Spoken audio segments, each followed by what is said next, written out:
Shooting हुई थी मस्जिद में, तो अजहर जी वहाँ पे एक सोशल मीडिया पे एक तस्वीर बहुत वायरल हुई थी जिसमें एक आदमी इबादत में था और उसको गोली मार दी गई, और उस आदमी की भी उतनी तारीफ नहीं हुई जिसने उस आतंकी को पीछे से पकड़ लिया था। और ऐसे ही सर मैं आचार्य जी मैं देखता हूँ और भी तस्वीरें जो वायरल होती हैं कि अर्थक्वेक आया हुआ है और तब भी लोग इबादत में हैं, तो ये कैसा है कि मतलब अल्लाह ने मान लीजिए उनको बुद्धि दी है तो हमें उसका उपयोग करना चाहिए, जैसे उसने तो व्यक्तियों को बचाया और उसकी कम तारीफ हुई और जो इबादत में था उसने कहा लग रही है गोली लग जाए, तो वो ज़्यादा सही। ये तुम नहीं जानते कि चलती हुई गोली के सामने वो जो सजदे में है वो मूर्खता कर रहा है, बुद्धिमानी कर रहा है। मूर्खता भी हो सकती है, बुद्धिमानी भी हो सकती है, ये हम नहीं जान सकते हैं। ये तो निर्भर करता है उसके सजदे की गुणवत्ता पर। तो यहां पर बैठ के ये निर्णय करना कि चलती हुई गोलियों के मध्य भी कोई प्रार्थना कर रहा है, तो ये बात मूर्खता है या बुद्धिमानी है, बड़ा मुश्किल है, बड़ा मुश्किल है कह पाना। तो जल्दी से निर्णय मत कर लो।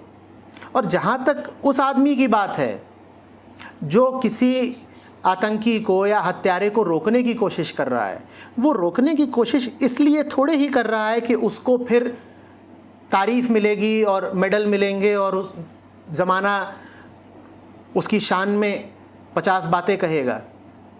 इतना तो सोचने का वक्त भी नहीं होता बेटा। तुम सोचो तो, तुम्हारे सामने कोई बंदूक लेके खड़ा है और जिन पर वो निशाना साध रहा है वो सब सामने ही मौजूद है और निहत्थे हैं। 2, 4, 5 सेकंड के भीतर गोली चलनी शुरू होने वाली है। इतने में आपके पास सोच विचार का तो समय भी नहीं है कि रोकूं कि ना रोकूं। इतनी योजना कौन बना लेगा कि मैं ये काम कर जाऊं तो मुझे फिर पद्म विभूषण मिलेगा। ये तो बस हो जाता है। ये तो आपके जीवन की गुणवत्ता पे निर्भर करता है। तुम मुझसे सवाल पूछते हो, मेरे पास उत्तर सोचने का समय होता है क्या? तो ये ऐसा ही तो है, तुम गोली दाग रहे हो, मुझे देखना है क्या करना है। तुम भी प्रश्न कहाँ पूछते हो, फायर ही तो करते हो। तो वैसे ही होता है कि जैसे अपनी जान किसी को क्या प्यारी नहीं हो सकती? क्या कोई भागने का प्रयास भी नहीं करेगा तो कोई आ रहा है तो कुछ? अब गौर से समझना जो बता रहा हूं। अध्यात्म की शुरुआत वहां से होती है जहां तुम्हें जान से ज्यादा प्यारा कुछ और हो जाता है। जिसको अभी जान ही प्यारी है उसका नाम है जानवर। जान तो हर पशु को प्यारी होती है। अगर तुम्हें कुछ अभी ऐसा नहीं मिला जिसकी खातिर तुम जान दे सकते हो तो तुम जानवर ही हो। तो ये क्या सवाल है कि जान बचाने के लिए भागे क्यों नहीं, भागे क्यों नहीं? सैनिकों के तो तुम बड़े मुरीद रहते हो कि सीमा पर सैनिक लड़ रहा है और गोली खा ली, तो सैनिक को क्यों नहीं बोलते कि जान बचाने के लिए भागा क्यों नहीं?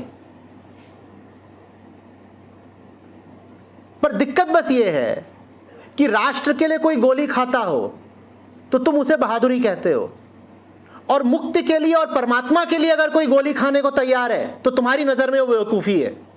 तो वहां तुम आपत्ति कर रहे हो कि अरे गोली चल रही थी, भागा क्यों नहीं? किसी को अपनी जान से ज्यादा कुछ और प्यारा हो तो बताओ ना मुझे। जान तो हर जानवर को प्रिय है, और तुम्हें अगर जीवन में कुछ ऐसा नहीं मिला अभी तक जिसकी खातिर तुम मर सकते हो, तो फिर जीवन तुम्हारा बहुत रूखा सूखा है।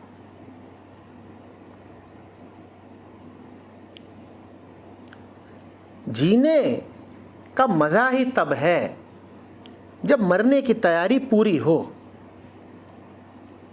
जीने का मजा ही तब है जब अपनी जिंदगी से कहीं ज्यादा ऊंचा कोई लक्ष्य मिल गया हो।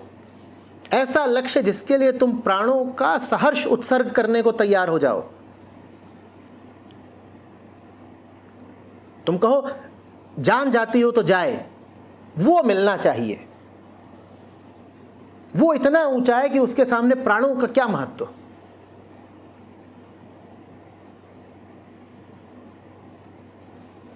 अब कोई उसकी खातिर गोली खा रहा है या अपनी किसी धारणा की खातिर गोली खा रहा है, ये मैं नहीं बता सकता। ये तो उस व्यक्ति के जीवन को देखकर ही पता चलेगा। किसी आदमी ने गोली उसकी खातिर खाई या अपनी किसी धारणा, किसी अंधविश्वास, किसी आइडियोलॉजी की खातिर खाई, ये मैं कैसे बता सकता हूँ? ये तो उस व्यक्ति को लाओगे, उसकी ज़िंदगी को देखूंगा तो ही बता पाऊंगा। लेकिन सिद्धांततः तुम ये निष्कर्ष नहीं निकाल सकते कि किसी काम के लिए प्राण देना बेवकूफ़ी है। ये निष्कर्ष मत निकाल लेना, ये बहुत घातक निष्कर्ष होगा। वैज्ञानिकों ने विज्ञान की खातिर जान दी हुई है।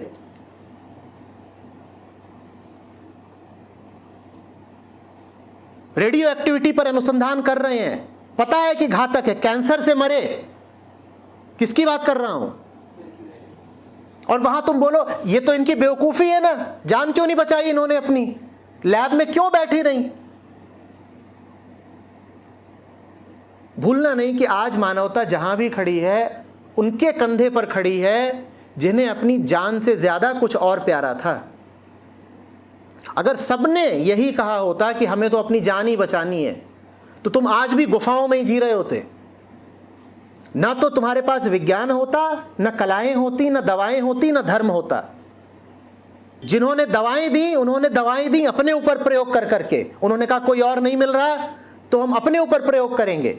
अपनी जान दे दी ताकि तुम्हें दवाएं मिल पाए, एंटीबायोटिक्स मिल पाए। जिन्होंने विज्ञान दिया उनकी अभी बात करी ही, और जिन्होंने धर्म दिया उनमें से कितने शहीद हुए इसकी तो कोई संख्या ही नहीं, कोई गिनती ही नहीं। न होते प्राणों को न्योछावर करने वाले वो लोग, तो मैं कह रहा हूं जानवर की तरह आज भी जी रहे होते।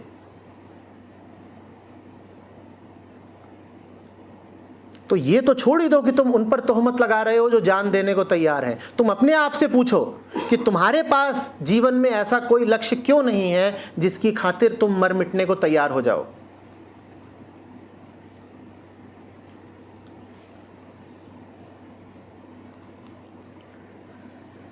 लेकिन मैं ये नहीं कह रहा हूं कि हर आदमी जिस चीज के लिए मर मिट रहा है वो ऊंचा लक्ष्य ही है। हम बहुत अद्भुत लोग हैं।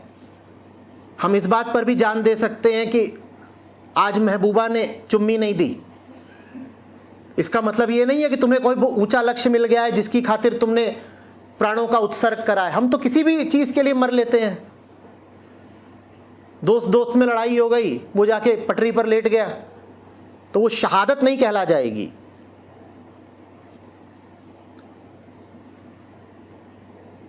प्रहलाद होलिका के साथ चिता पर चढ़ जाता है और देसी मजनू जाकर के पटरी पे लेट जाता है, ये एक ही बात नहीं है। तो हम ऐसे लोग हैं जो आमतौर पर तो अपनी जान को ही सबसे ऊंची बात समझते हैं, और अगर हम भूले भटके जान देने को तैयार हो भी गए तो हम जान देते हैं टुच्ची चीजों पर। बोर्ड का रिजल्ट खराब हो गया, पंखे से लटक गए।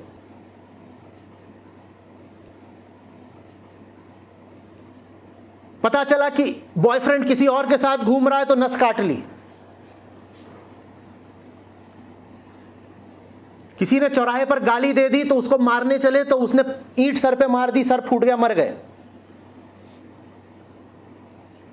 बाप के पैसे से नई गाड़ी खरीदी और नई गाड़ी में 4-5 दोस्त बैठ के चले शिमला की ओर, और बाप का पैसा है तो लगे शराब पीने, गाड़ी में बैठ के खाई में गिरी, चारों मर गए।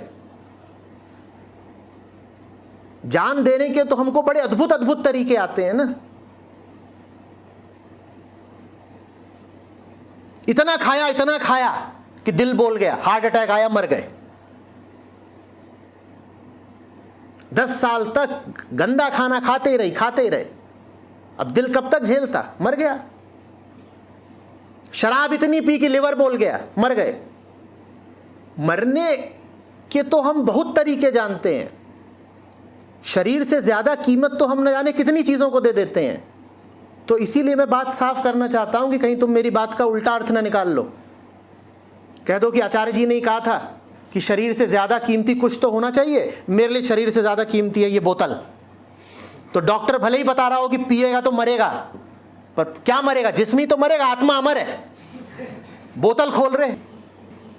मैं ये नहीं कह रहा हूं। पहली बात तो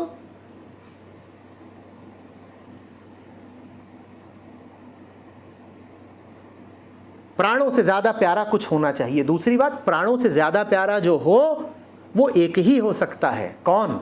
वो, उसके अलावा कोई दूसरा नहीं। संसार की ऐसी कोई शय नहीं है कि जिसके लिए तुम कहो मैं जान दे दूंगा। महबूब हो, महबूबा हो, रुपया हो, पैसा हो, धन दौलत, इज्जत हो, इनके लिए जान देना बेवकूफ़ी है। बेशक तुम्हारी बात ठीक है। जब तुम कहते हो कि जान तो बचानी चाहिए, मैं सहमत हूं। न महबूब के लिए जान दे दो, न महबूबा के लिए, न दौलत के लिए, न यश के लिए, न अहंकार के लिए, न इज्जत के लिए। इन बातों के लिए जान मत दे देना। पर जब जीवन में वो मुकाम आ जाए कि उसके लिए जान देने की नौबत है, तो जान बचाने की कोशिश मत करना। फिर चाहे तुम वैज्ञानिक हो, चाहे पर्वतारोही हो, चाहे भक्त हो, चाहे ज्ञानी हो, गैलीलियो हो, जान बचाना मत। ऐसा थोड़ी ही है कि मंसूर को और सरमद को ही धमकी दी गई थी कि मार देंगे तुम्हें। वैज्ञानिकों को भी खूब धमकियां मिली हैं कि मार दिए जाओगे। उन्होंने कहा ना, हम संसार का अन्वेषण करते हैं तो संसार का ही सही, पर संसार की जो सच्चाई है उतना तो बोले, हम पीछे नहीं हटेंगे।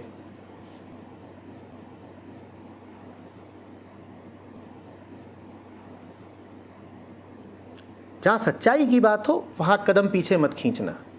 वहां बिल्कुल तैयार रहो कि जान जाती हो तो जाए, लेकिन दूसरे फूहड़ कामों में जान मत दे देना। जीवन इसलिए है ताकि तुम जीवन का सदुपयोग करके मुक्ति तक पहुंच जाओ। सूत्र साफ समझ लो। जीवन इसलिए है ताकि इस जीवन का सदुपयोग करके मुक्ति तक पहुंचो। तो अगर प्राण देने भी है तो सिर्फ किसके लिए दोगे? मुक्ति के लिए। बेहूदी बातों पर प्राण मत दे देना। जिंदगी इतनी सस्ती चीज नहीं है कि कहीं भी गवा आए।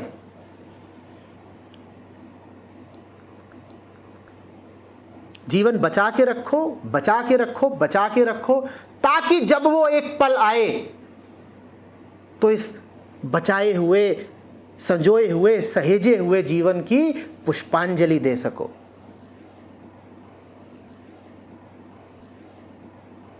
गीत है सुंदर पर कि जो पहली दो पंक्तियां प्रासंगिक हैं।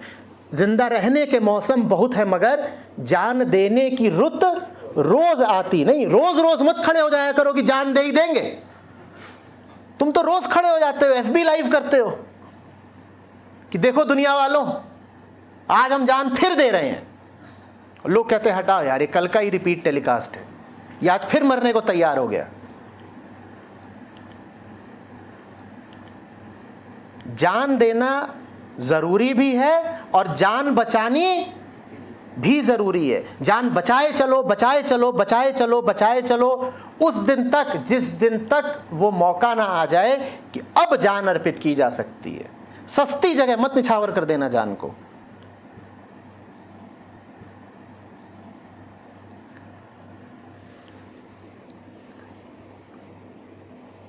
निछावर करने का मौका आए तो पीछे मत भी हट जाना कि आचार्य जी ने कहा था बचाना जरूरी है। हुस्न और को रुसवा करे वो जवानी जो खून में नहाती नहीं। तो पहली बात तो बचाओ, और जब खून में नहाने का मौका आए तो पीछे मत हटना। लेकिन वो मौका 1000 मौकों में एक ही बार आएगा भाई। बात बात पर खून मत बहा देना। हम बड़े गर्म खून वाले होते हैं। जरा सी बात हुई नहीं कि खून बहाने को तैयार। छोटे मसलों की उपेक्षा करना सीखो। छोटी बातों को अनदेखा करना सीखो।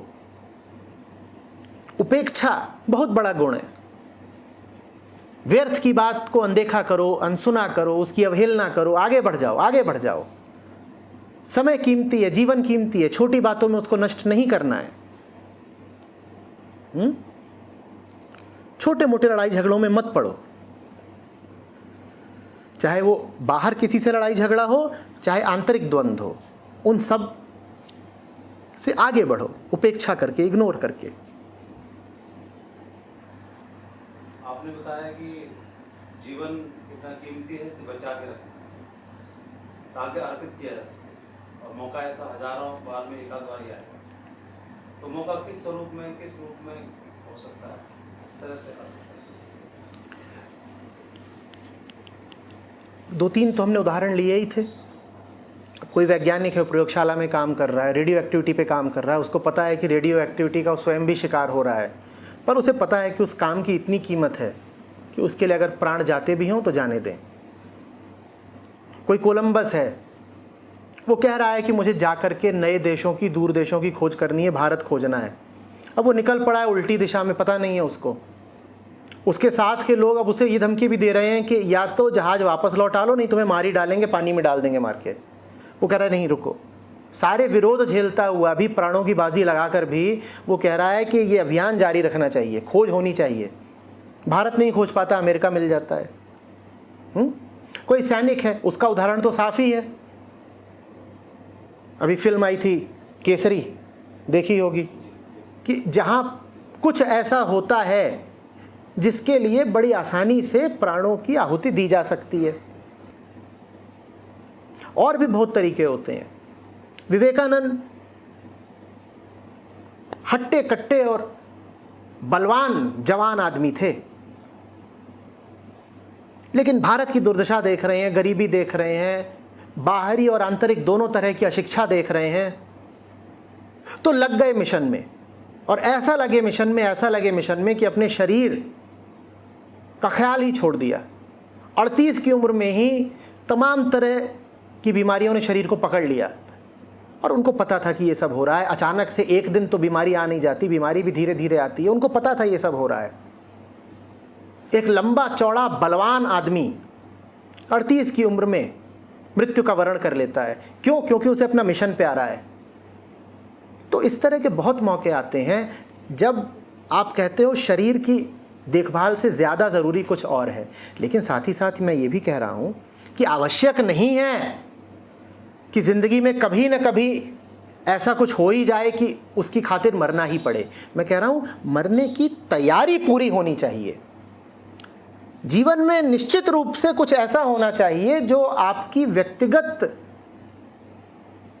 जिंदगी से, जो आपके निजी प्राणों से ज़्यादा कीमत का है। तो आप कह रहे हैं कि उसकी खातिर अगर जान देनी पड़ी तो दे दूंगा। आवश्यक नहीं है कि वैसा अवसर आए ही और शारीरिक मृत्यु की घटना घटे ही, पर तैयारी पूरी होनी चाहिए। तो वो तो जीते जीते भी मृत्यु आ सकती है। मृत्यु तो आनी ही है। जीते जीते तो उसकी तैयारी किस रूप में, हमारी तैयारी मृत्यु की नहीं रहती है, हमारी तैयारी तो मृत्यु से बचने की रहती है ना। मैं कह रहा हूँ मृत्यु से बचने की नहीं, मृत्यु के वरण की भी तैयारी होनी चाहिए। हमारी सारी तैयारियां क्या रहती हैं कि मौत यहाँ से आई तो हम इधर को भाग जाएंगे, और इधर से आई तो इधर को भाग जाएंगे। तैयारियां तो हम खूब करते हैं, पर मौत से बचने की करते हैं। एक तैयारी हमारी ये भी होनी चाहिए कि अगर उस ऊंचे लक्ष्य की साधना में मृत्यु आई तो हम भागेंगे नहीं, मृत्यु को स्वीकार कर लेंगे। एक तैयारी ये भी होनी चाहिए। फिर जीने का अंदाज बदल जाता है। उस मौत की जिसकी तैयारी है वो फिर जीता ही बड़े अलग तरीके से है। उसको देख के पता चल जाएगा कि इस आदमी की जिंदगी में कुछ खास है, कुछ बिल्कुल अनूठा है। मजा आ जाता है बिल्कुल।